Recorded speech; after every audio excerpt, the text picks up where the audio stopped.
Okay, Mr. Ziadin, I finished my test.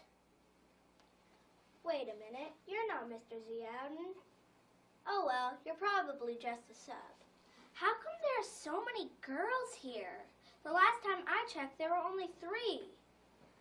Oh, wait a minute. I'm not at my class. It looks like I'm at a studio.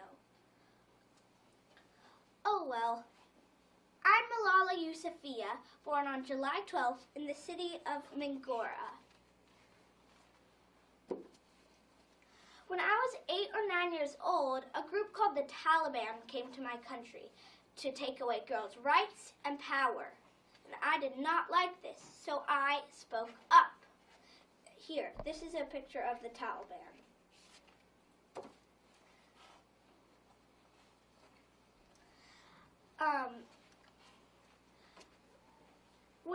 Once the Taliban heard my blogs and speeches, they created a death threat against me. So one day, I was getting onto my school bus just as usual, but a Taliban member stopped the bus and asked, "Who is Malala?" When all my friends turned to me, that Taliban member shot me in the forehead. Luckily, I was raced to an England hospital where doctors specialize treatment such as mine. This is me where I was at my hospital. Though I went through many surgeries, I had no brain damage and I survived the shot in the forehead. Due to my bravery of speaking out, I received many awards. In 2011, I was awarded Dutch Kids' Rights, and in 2012, I was awarded International Children's Rights Peace Prize. In 2013, I was Glamour's Woman of the Year, and in 2014, at the age of 17, due to my bravery of not giving up after I was shot in the forehead, I received the Nobel Peace Prize, one of the most honored prizes in the world. Remember, let us pick up our books and our pens. They are our most powerful weapon. One child, one teacher, one book, and one pen can change the world. Thank you. Any questions? Book, eraser, pencil. Hey, those are all the things that go in a classroom. Am I in a classroom? How am I in a classroom? I died June 1st in 1968. I'm in a classroom! That means I'm alive! Hi, my name is Helen Keller. I have 2 disabilities. My disabilities are being blind and deaf. I'm sure all of you wonder how I became blind and deaf.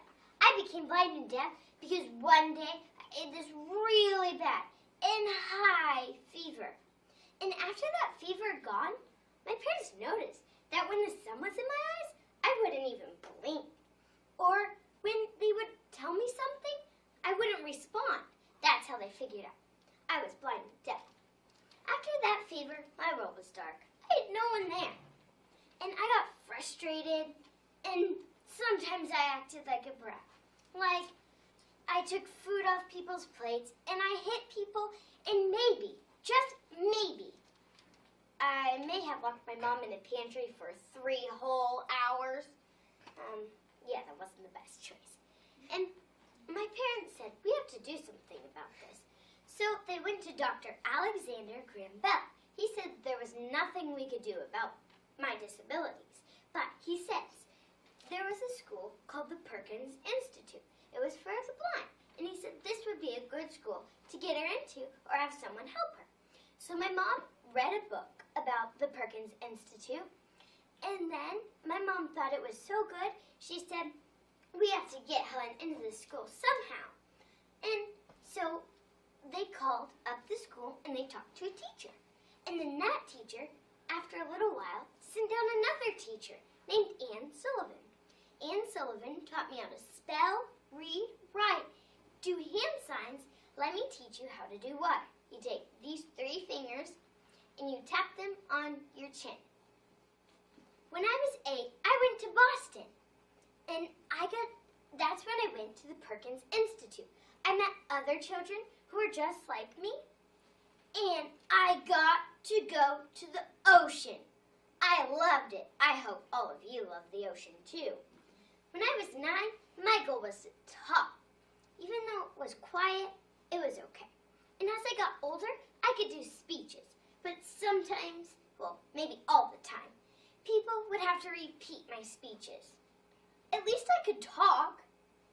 And I struggled in math. Math was hard. I wasn't sure whether Aunt Sullivan was doing plus or addition. Confusing. And I could read and write in German, French, and Greek. Big deal for me.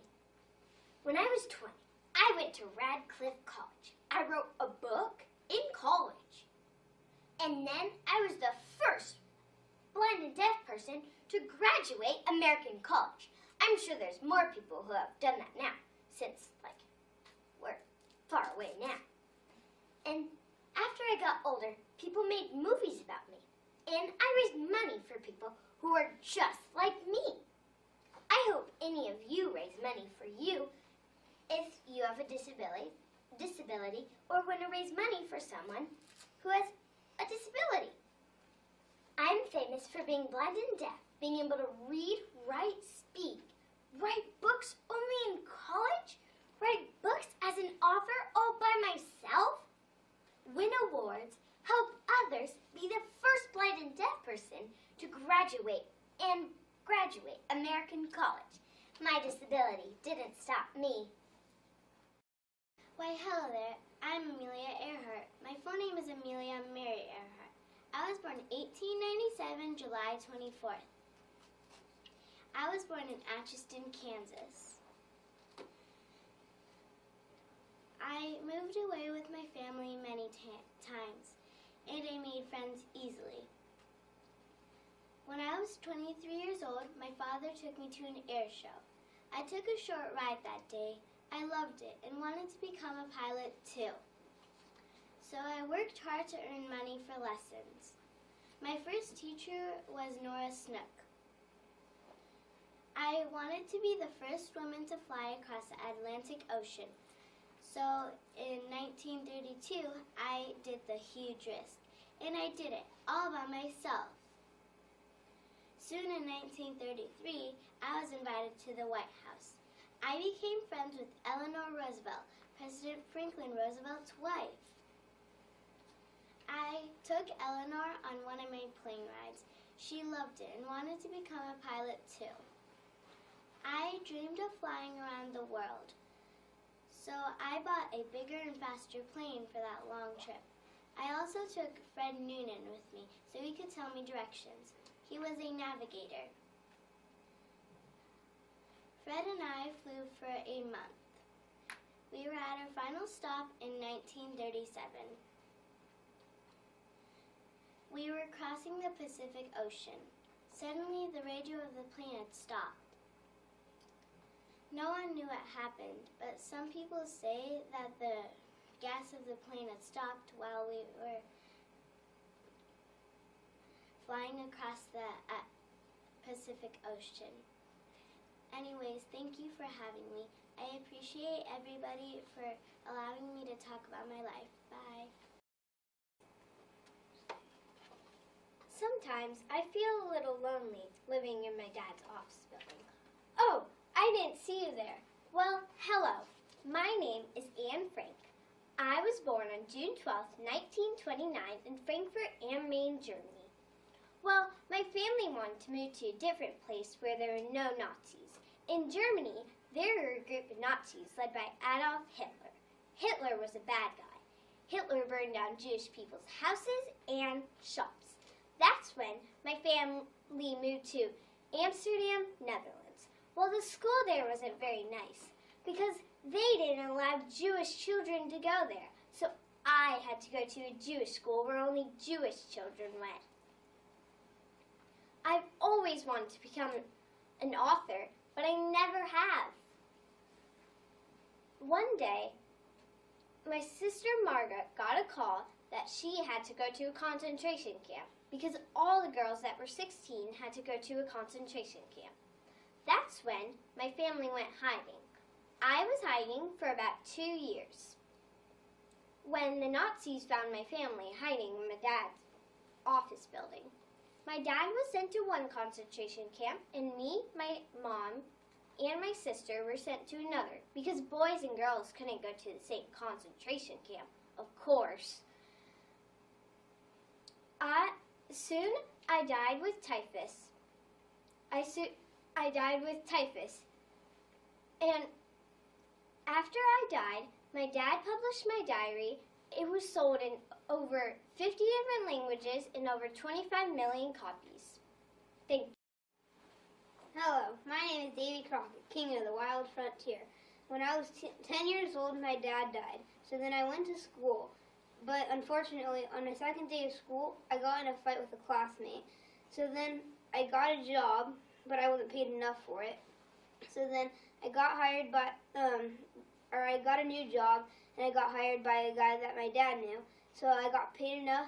I bought new clothes to run cows up to Tennessee and run them back. When I felt old enough, I ran for U.S. government. I gave a few speeches.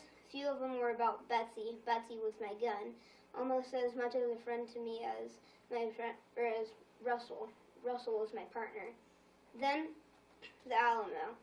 Then that battle was a rough one. I lost my life in that battle.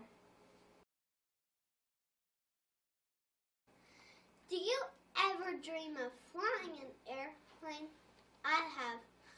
I'm Amelia Earhart. I was born in Atchison, Kansas, in my grandparents' house on July 24th, 1897. When I was little, I knew I could do anything a boy could do.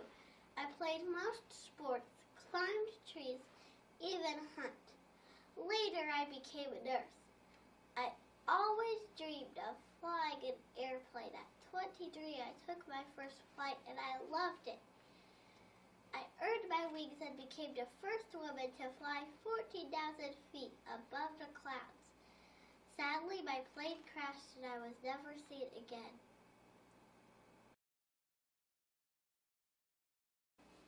Honk, honk. Aren't bus rides fun? Sitting anywhere is really nice. But did you know that back in 1955, black people couldn't ride the same part of the bus as white people could? But I helped change that. Hi, my name is Rosa Parks. I was born on February 4th, 1913 in Tuskegee, Alabama. I grew up on my grandparents' farm, and sometimes I would babysit my little brother. Eventually, I moved to Montgomery, Alabama. In 1932, I married Raymond Parks. He and I were both black, which meant that we couldn't ride at the front of the bus. Then, on December 1st, 1955, I refused to give up my seat on the bus to a white man. He called the police, and I was arrested simply for sitting where I wanted. After my arrest, I was given these numbers. These are my mugshot numbers. After my arrest, the black people of Montgomery stopped riding the bus. This boycott led to black people being able to sit wherever they wanted on the bus because I was willing to stand up for what I thought was right. I was able to help end unfair segregation laws. Thank you. Charge!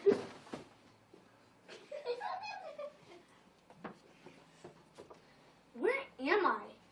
Do you know where I am? Wait, this looks like a studio. Is this a studio? Anybody? Yes. Yeah. Okay. Yes. Hello, I am George Washington. I was born on February 22nd, 1732, in Westmoreland County, Virginia. When I was being born, after I was born, a lady came and visited my mother. But it was a really bad storm, and it knocked our chimney over. And when the chimney fell over, it hit the lady and it killed her. So my family thought that I was going to be really unhealthy. but I grew up to be strong and healthy, so that didn't make any bad luck to me. I am famous for leading the Continental Army in the Revolutionary War, signing the Constitution, and being the first president. A funny thing happened to me in the Revolutionary War. 2 horses were shot out from under me, my hat got shot off my head, but I was never injured. Well, anyway, I have to get back to war. See you guys. Charge!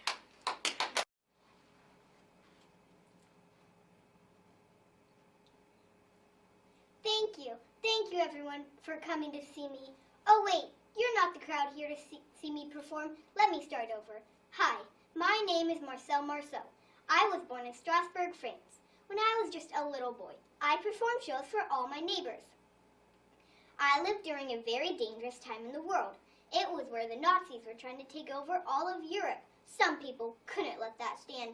They were secretly trying to fight back against the Nazis. I was one of those people.